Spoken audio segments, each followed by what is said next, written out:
Bienvenue sur la chaîne Philonour. Aujourd'hui, on va explorer une question qui a été posée il y a un siècle, mais qui, on va le voir, est d'une actualité assez déconcertante. Elle vient du penseur Bediüzzaman Said Nursi et elle a ce pouvoir de nous forcer à tout remettre en perspective.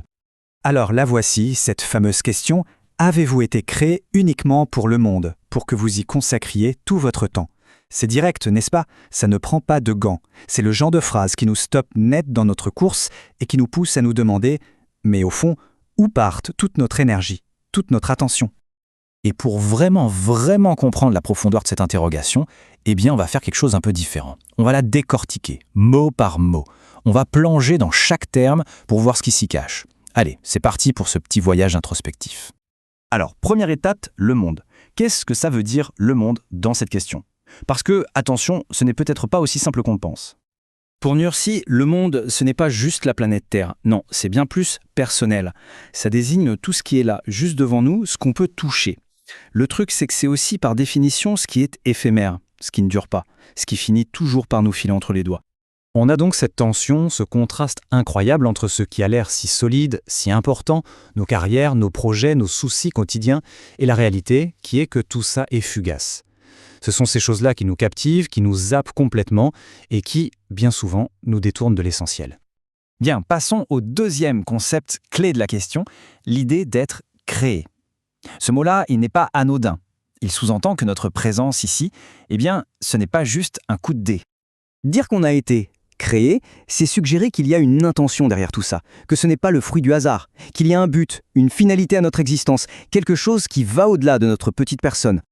Et il faut voir de quoi on est équipé. On a cette capacité de raisonner, un esprit, une imagination débordante, cette faculté incroyable d'aimer. C'est un potentiel immense. Et c'est là que la question suivante devient vraiment percutante. Cet océan de potentiel est-il destiné à être contenu dans une poignée de terre ? L'image est forte, hein ? Est-ce que tout ça, tout ce trésor intérieur, n'aurait pour seule finalité que d'être déversé, presque gaspillé, dans ce monde éphémère dont on vient de parler ? Ça donne à réfléchir. Ok, troisième élément, le temps. Si on a ce potentiel de fou, il faut bien une monnaie pour l'utiliser, pour l'exprimer. Et cette monnaie, c'est notre temps. C'est la seule ressource qu'on possède qui soit à la fois la plus précieuse et la plus limitée. Le temps, c'est vraiment notre seul et unique capital. Pensez-y, on ne peut pas l'acheter, on ne peut pas le mettre de côté pour plus tard, et une fois qu'il est parti pour de bon. Chaque seconde qui s'écoule est perdue à jamais. C'est comme un bloc de glace qui fond au soleil. Ça ne s'arrête jamais. On ne peut rien y faire. Notre seul pouvoir, notre seule marge de manœuvre, c'est de décider comment on investit chaque seconde. Chaque instant est une graine qu'on plante quelque part. Et ça nous amène au dernier morceau de la phrase. L'action de consacrer, de dépenser son temps.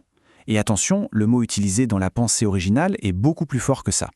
Il ne s'agit pas juste de passer le temps. L'idée, c'est vraiment de dépenser, dans le sens de consommer. D'épuiser. C'est comme si on brûlait notre énergie vitale, notre force de vie, dans une direction précise, jusqu'à l'anéantir. Donc chaque choix, chaque minute qu'on alloue à une tâche, ce n'est pas anodin. C'est un morceau de notre vie qu'on est en train d'investir, de sacrifier. Ce n'est pas du tout passif. C'est un véritable investissement de notre être. Et la grande question, c'est pour quel retour ? Bon, maintenant qu'on a toutes les pièces du puzzle, il est temps de les assembler. On va faire le bilan, en quelque sorte. Alors, récapitulons. 1. Le monde est éphémère. 2. Notre création a un but, un potentiel immense.